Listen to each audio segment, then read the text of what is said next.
we have more comments from head coach Mate Eberflus, this time in regards to a conversation that he had about the expectations with Justin Fields. We also have comments from Justin Fields about his own progress and how he looks and views and prepares for the game against the Atlanta Hawks. We're also going to talk about Jaquan Brisker and the growing chemistry of that secondary. And lastly, we're going to look at Devon Hester being named as a finalist once again for the NFL Hall of Fame. We're getting into all that and more right after this. You are now tuned in to Chicago Bears Central, your number one place for all Chicago Bears news and content. What's going on, Bears fans? Welcome to another episode of Chicago Bears Central, your number one spot for everything Chicago Bears related. I'm the host here, Haize, but more importantly, you guys can follow the channel at Chi Bears Central on every social media platform we happen to be on. With that being said, let's go ahead and get into the content for today. So we got more things from Mate Eberflus and comments from Justin Fields this time. This time kind of talking about Mate Eberflus, about the future and the conversation that he had with Justin Fields. He said this: I talked to him in a general sense and just in terms of the position of being an NFL quarterback. You're always going to get that, so you got to keep your eyes forward and your feet where they are. That's the most important thing. You got to focus on here and now and improving every single day. When you do that, you're going to get better and you're going to be able to stay locked in on your job. He does a great job of that every single week. I commend him for that. You got to be strong to do that. Certainly during times of adversity, he stands on solid ground. He stands on work ethic, and the man that he is, he does that. He keeps his eyes forward and his feet where they're supposed to be. Now, I talked a little bit about yesterday speculating that if the comments and kind of non solid comments around Justin Fields in his future kind of were painting a picture of what the Bears may be preparing to do when it comes to Justin Fields in his future. And while you have a lot of Bears fans on both sides of the spectrum when it comes to that, the Bears fans that think, hey, yeah, they're absolutely looking to move on. We haven't even had an analyst come out, don't really have the name right here in front of me, that came out and said that the Bears could potentially get an additional first-round pick if they did decide to move Justin Fields at the draft or, this offseason or something like that. And, I understand that. And I think that still goes to that while a lot of Bears fans have just reached the point where they're kind of over the Fields experiment. And some Bears fans are more patient. They want to see improvements on the offensive line, things like that, offensive coordinator, and then want to have another couple of years of evaluating Justin Fields. That's kind of the camp that I sit in the most. Like I said, Justin Fields definitely has things that he needs to improve on. But, when it comes down to it, I feel like a lot of Bears fans are kind of impatient. And like I said before, I don't necessarily agree with that impatience, but I do understand the impatience. And so when it comes down to it, whatever the future holds for Justin Fields, we're going to talk about it, we're going to break it down, and hopefully it ends up being the best for Justin. If the Bears are going to keep him, which is something that I hope they do, they have to put a better situation around him, be the offensive coordinator, another wide receiver, those type of things to really kind of get the most out of Justin Fields. Now, for what it's worth, Justin Fields has had comments himself on his game. He said this: I'm not perfect at anything. To be honest, I have a lot of work to do. That work's going to put me in. It's going to be done. I'm excited for this Sunday, the matchup we have against Atlanta, going against a talented defense. Everybody's getting ready for it, so it'll be fun. I feel like we should have scored more, and if I would have thrown a better ball to Khalil Herbert on that pick, that was a potential touchdown there. 21 points in the first half. You got to score more than 6 the whole second half. We left more out there, so cleaning up those details and focusing on sustaining that hot start throughout the game. And that's something that's definitely there for Justin Fields and this offense, right? We either have hot halves, right, or hot quarters. We haven't really seen the offense put together a full 4 quarters of football in quite a while. We've seen it at times this season, but haven't really seen it through large parts of the season. And so, there's a lot of fault to be spread around to that. Luke Getsy, Justin Fields, lack of execution, lack of being able to protect Justin at times. There's enough blame to go around on that. But when you're a quarterback at the NFL level, and per what Mate Eberflus was saying, is that you're judged by a different standard. And that's something that I've said here regardless, right? Is it always right? No. But that is what comes with the job of being a QB1 at the NFL level. You're going to get a large share of the blame. You're going to get an unfair share of the glory when it's successful, when your team's being successful. It comes with the game of football. And Justin Fields is not exempt from that. And so it's good to hear that Justin understands what he needs to do, but we need to see it actually come out on the football field, right? So, I love that Justin Fields has always seemed to have the right mindset. That is something that even people who doubt Justin Fields talks about, that he has the right mindset. He has, the right self-accountability with things. Now, you got to get it done on the field, right? You can say, and I have a phrase that I say all the time in life, not just in sports, anybody can fix their mouth to say anything. but you got to come out and show and prove. Your actions are what's going to dictate how much your words really do matter when it's said and done. And so that really comes down to how we're going to view Justin Fields, right? And yeah, he's getting an unjust amount of now, let me not say criticism. Criticism is always fair, but it's kind of some of the hate, the vitriol when it comes down to Justin Fields. Like I said, I understand what it's rooted in, but I think people have gone really far left with it. But at the end of the day, it's up to Justin to perform, and it's up to Justin to develop and to fix up the certain parts of his game. Now, it's up to the coaching staff, it's up to the front office to improve the things around him. That's not something that Justin controls. He doesn't control whether the front office goes out and spends money on an offensive line. He doesn't control if the offensive line goes out and gets him. I'm sorry, if the front office goes out and gets him more weapons. Those are things that are outside his control as a quarterback. But the things that he can control, reading defenses, understanding how to extend games with his legs rather than just rely on that heavily. These are things that he can. Better decision-making down the stretch of games. Those are absolutely things that Justin Fields can control. And, third year, he still has room and time to develop and grow. Justin Fields is not a finished product yet. And while there are some Bears fans that are over it and they don't want to wait to the finished product, they want the next shiny new quarterback because they think that that's going to be what saves this team and turns it around. And I mean, maybe they're right, maybe they're wrong. I don't know the future. I can't say on that. But what I will say is that if the Bears do decide to hold on to Justin Fields for another season and let him be the QB1 and improve things around him, I think we're going to see a quarterback that goes in the right direction. Now, does that improvement mean you can make improvement and still not necessarily be where you need to be? And that's one of the biggest questions that I think we know that Justin Fields can improve and that he has improved in a lot of areas of his game. The key thing is that will that improvement come in the level that we need that improvement to come and then get to more wins for the Chicago Bears in the long run? So that's kind of my thought process on it. It's always good to hear players and coaches with their own words say things. That's why I always like to read the quotes or play the video when we actually have the video clips of them saying these things. I couldn't find it by the time I needed to record this, so that's why you didn't get the video on this episode. But overall, it's going to be a big storyline of the offseason, what the Bears are going to do with the quarterback position, what they're going to do with the number 1 overall pick, and we could have quite a while until we get a resolution to that. Now, I will say this. I do think that we will start kind of getting a picture painted. It may depend by when the Bears or who they hire as the next head coach or the offensive coordinator. It'll start painting that picture. But we got until April, right? We got 4 months. The draft is April 25th, basically exactly 4 months until that draft happens. Now, that's not to say that the Bears, if they do trade the number 1 overall pick, that trade can't happen before then. If they hold on to it, that's going to add to speculation. But I do think we're going to get answers if we read the tea leaves and the direction that this team is going, depending on what moves they make. One good thing about the NFL is that the free agency comes before the draft, so that always makes it really good there as well. But stay locked in here where we're going to be giving you coverage, daily coverage, even during the offseason. We stay daily even during then. Always something to talk about with the Bears. We're going to be going over draft analysis, free agent lists, things like that, potential targets. So if you want that up-to-date, constant Bears coverage even in the offseason, Chicago Bears Central is where to be. But talking about the offseason, what are some of the biggest needs right now for the Chicago Bears? Center's definitely one of them, right? I think we've talked about that. We've talked about depth at the tackle and overall in the offensive line, whether we go after starting level tackle in the free agency or we wait to the draft. The Bears have a finite amount of draft capital. Some of this is going to have to be addressed with free agency, and we'll start to see those pictures again where it comes to, because again, free agency happens before the draft. So that's a big indicator of where the Bears are going to go, what direction they're going to go in. But outside of the players that we need, an offensive coordinator has to be had. And while, like I said, I read the quote from the analyst, what was his name, Ramey or whatever, that said that, you keep the coordinator, just change the quarterback. Listen, Luke Getsy got to go.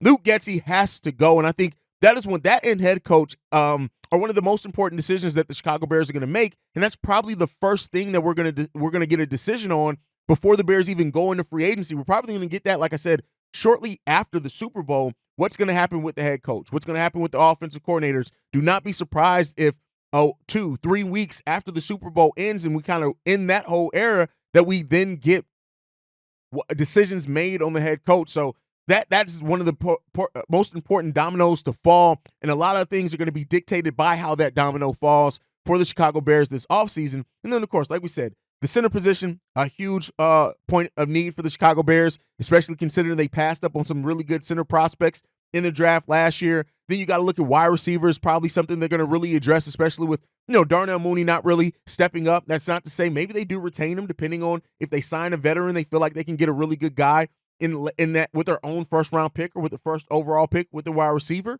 I think that's going to be something that they definitely look. And then defensive end is a big one. Now we have a voicemail on what the Bears should do with defensive end, so I'm going to wait to get into some options there after that. But that's things that I think the Bears have to look at.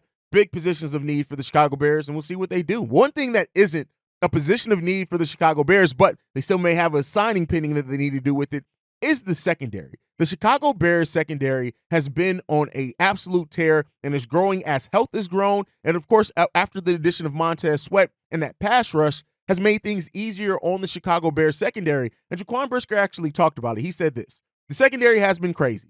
Our chemistry is going. You can just tell that guys are out there healthy. Guys are out there flying around, having fun with a lot of great energy and passion. It's showing. I can't wait to get back with those guys. And when you look at the start of the season, the secondary wasn't healthy, right? We had those injuries early on in the season. Almost every member of the secondary has missed some time here and there as well. And so we've really started to get that continuity. And that health has come around the same time after getting Montez Sweat and, of course, the pass rush increasing as well. Montez Sweat has 6 sacks so far in just the time that he's joined the Chicago Bears. That type of pressure also that he's bringing and that the defensive line has been bringing. Justin Jones getting 2.5 sacks since Montez Sweat joined here as well, right?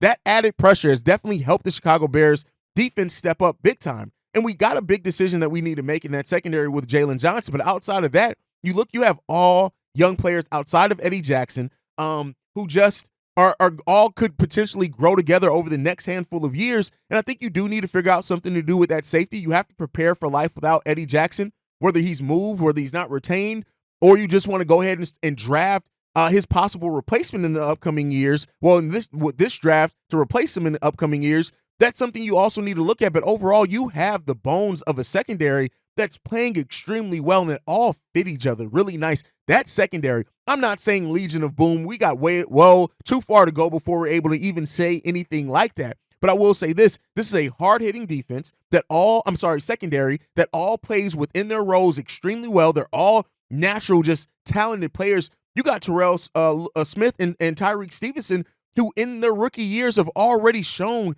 big-time playmaking ability, and Jalen Johnson is thriving as well with that added pass rush. The secondary is one of the gems on the Chicago Bears team, and it's one of the foundational pieces that the Bears can use to build off on going forward into next year. And like I've said before, this Bears team, this defense has been so good that it has the potential to be what propels the Chicago Bears into the playoffs almost in of them just by the nature of how good this defense can be if you make the key acquisitions. The defensive end is going to be one of that as well. What you're going to do for the other side of Montez Sweat. We got a voicemail from the general. I'll read in that one in a second. But overall, right now, the secondary, and I love that Jaquan Brisker is confident in it.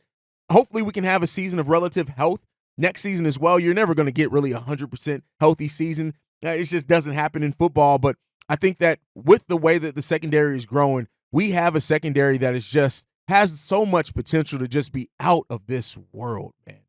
And let's hope that it continues, man. But let's go ahead and get into the one voicemail we got for today. Before we get that, I almost skipped something. We got to talk about Devon Hester being a finalist yet again for the third time in 3 years. Devon Hester is a finalist for the NFL Hall of Fame. Now, this is something that, we've wanted to see. He's been eligible for the last 3 years.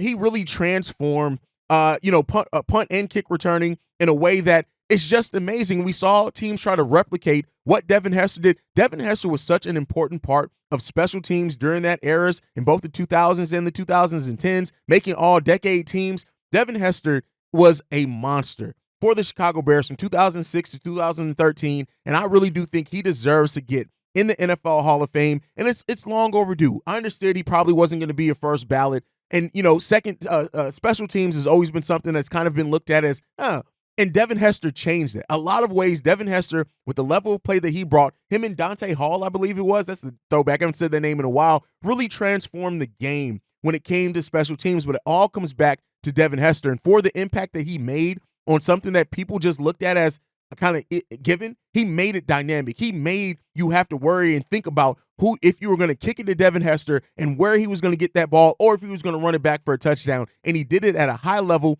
for years and years and years. To me, Devon Hester deserves to definitely be in the Hall of Fame, and hopefully this is the year that he gets in. Him and Julius Peppers, as former Chicago Bears that are finalists now for the Hall of Fame. Let's hope that they get it in. But let me know what you guys think down below. Do you think that Devon Hester should have already been in the Hall of Fame? Do you think he's going to get in this year? Let me know that down below if you're on the YouTube side. But now, we got one voicemail to play. Let's go ahead and get to that voicemail. This one's from Brandon L. Jet. Yo, Haize, Bobby, Fida, Evo, Big Cam, what's going on? This is BLJ, the General. My mailbag question is in regards to, I think it's the Bears defense. In regards to Montez Sweat, no doubt about it, he has been a great acquisition for us. That contract, I think so far, it is well deserved. We'll see how his play ages out over the next 4 years. But my question is, who do you think would be a good pair to go alongside him? Do you think it would be a good veteran like Max Crosby or somebody like that, or like a good draft pick like the kid from FSU? I can't remember his name. I think it's like Jared something. Forgive me right now. I am unprepared upon that. My bad. But in regards to that, because we know that any Ngwake, or crap, I just butchered his name. He is not coming back. He is out for the season with his broken ankle, and he is not worth $10 million in my opinion. Who do you think would be an excellent person to pair up with Montez Sweat to go on that defensive line? Is it a veteran or a young draft pick? What are your thoughts? Peace.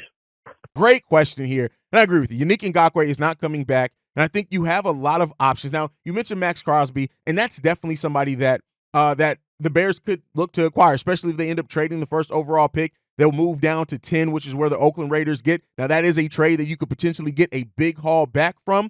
But personally, you guys know, I would like to see the Bears go ahead and draft a edge in this draft. And it's one that I think would be really good next to, on the opposite side of Montez Sweat, and that is Jared Verse. This is a guy that I've been literally talking about for you guys since about week 3, that if he came out, this is a guy I would love to see. 9 sacks on the season so far in college, 41 overall tackles, 3 passes deflected as well, 1 forced fumble. Jared Verse is an absolute dog. And when you look at having somebody who's solid in the run and pass, much like what Montez Sweat is, it really looks at that. When you look at the last 2 years, he got 9 sacks in both the last 2 years in college, and he's had 18 in his career. Jared Verse is a dog, man. And Jared Verse is just somebody that if the Bears called his name on draft night, I don't think many Bears fans are going to be disappointed by that. But even outside of that, there's a guy who's projected to probably even go before him at that edge position, and that's Latu. I don't edge out of UCLA. This is another guy who's an absolute beast at that edge position. And, we heard that the Bears could be open to going early, to draft an edge early, something that they have not done under Ryan Poles' time, or they have not drafted an edge in the first or second rounds. And so with 2 first-round picks, they could absolutely look to do that. And with Latu from UCLA, when you look at it, 13 sacks this past season in college, 28 solo tackles, 21 assisted for 49 total tackles. He also has 2 interceptions, 2 pass deflected, 3 forced fumbles. This guy is a monster. He has 24 sacks over his 3 years in college. In that first year, he only played 8 games and had a half a sack. So you got to look at it. He did most of his damage in 2022 and 23. So these are 2 guys that I would really love to see the Chicago Bears draft with their own first-round pick, which right now it's slated to be number 8. They're both slated to be on the board by then. I think you can do a lot worse than these guys, and I think adding them to defense is already growing as a pass rushing team. And then you have a nice mix of youth and veteran leadership there. You got Andrew Billings, who you've already re-signed. You could look to re-sign Justin Jones, especially with the way that he's played since Sweat came here. You add a young rush or edge in Jared Verse or Latu there, and then you still have Javon Dexter, Zach Pickens as young guys in the wing that could eventually take over those starting spots. And, of course, the linchpin, Montez Sweat. That is a defensive line up, which still got to go out there and get some more depth pieces, right? That I think could do really big damage in getting to the quarterback at the next level in next year in the NFL. So those are the 2 guys to answer your question that I would love to see the Bears prioritize with their own first-round pick, depending on where that falls. And I don't think the Bears fans will be mad at either one of those picks. Great question from the general there. Make sure you guys are following the show at Chi Bears Central. You can send us any feedback, questions, comments, concerns, ChicagoBearsCentral@gmail.com. And then lastly, if you want to leave a text message and our voicemail, the number to do so, 773-242-9336. We are the number one spot for everything Chicago Bears related, thanks to you guys. And like I like to end every episode on, Chi-Town up, Bear down. Love you guys. Peace, y'all. This has been a presentation of the Break Media.